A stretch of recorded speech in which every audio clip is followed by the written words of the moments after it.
Ethereum Layer 2 network's total value locked hovers at near record high, data shows. TVL soared past $10 billion on the Ethereum blockchain earlier this month before dipping, according to analytics website Alpobeat. Arbitrum dominates the Layer 2 scaling landscape by market share. As Ether's price rose in April, so did the total value locked TVL of Ethereum Layer 2, or companion networks, reaching $10 billion on April 14, its highest level yet. TVL has subsequently declined amid a swoon in crypto prices but remains at around $9.29 billion, more than double where it stood at the start of the year, data from Layer 2 analytics site Alpobeat shows. TVL represents the overall value of crypto assets deposited in a decentralized finance DeFi protocol or in DeFi protocols generally. The rising TVL reflects the growing interest in scaling systems. Alpobeat data shows that some 5 million Ether ETH worth over $10 billion were locked on the Ethereum blockchain in mid-April as ETH rose above $2,100. TVL has dropped 10% over the past 5 days to its current level as ETH sank below $1,900.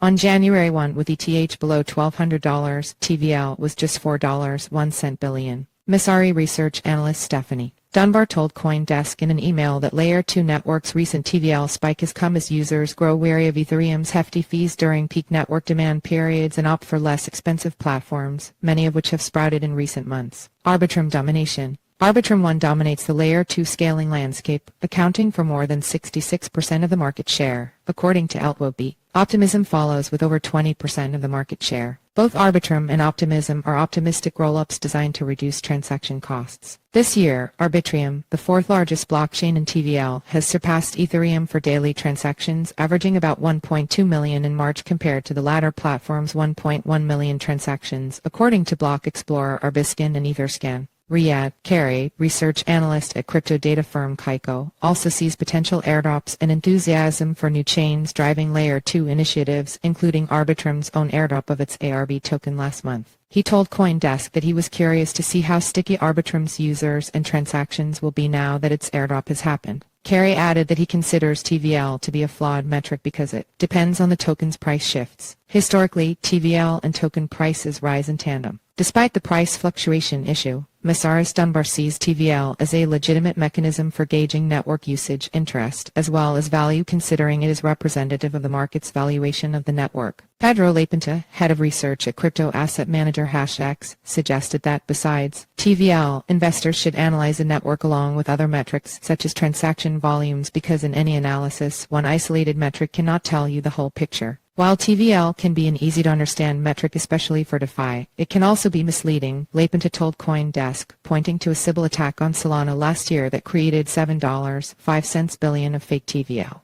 Rising interest in ZK rollups. Newly unveiled zero-knowledge ZK rollups ZK Sync Era and Polygon ZK EVM have registered the fastest-growing TVL over the past month, with TVL rising on the latter to $5.18 million, a 14% increase over the past 7 days. ZK Sync Era accounted for $240 million in TVL, up 0.2% during the same period, according to Alpobeat data. ZK rollups generate cryptographic proofs to validate the authenticity of transactions. They differ from optimistic rollups that can be challenged and assess fraudulent transactions through fraud proofs. According to Dunbar, ZK rollups are generally considered top-notch for scaling because of their high security guarantees and fast finality times, but the challenge remains to achieve EVM equivalence, meaning that the experience of developing on Arbitrum and Optimism is 100% identical to the experience of developing on Ethereum given ZK Rollup's complex technical design. Imagine being able to deploy an app on a ZK Rollup using the same tooling, infrastructure, and smart contract code, or as a user being able to use the same wallets you already use, Dunbar said. This is what the race for ZK EVMs is all about, scaling Ethereum with the benefits of ZK tech, but sticking as closely as possible to the Ethereum experience, she added.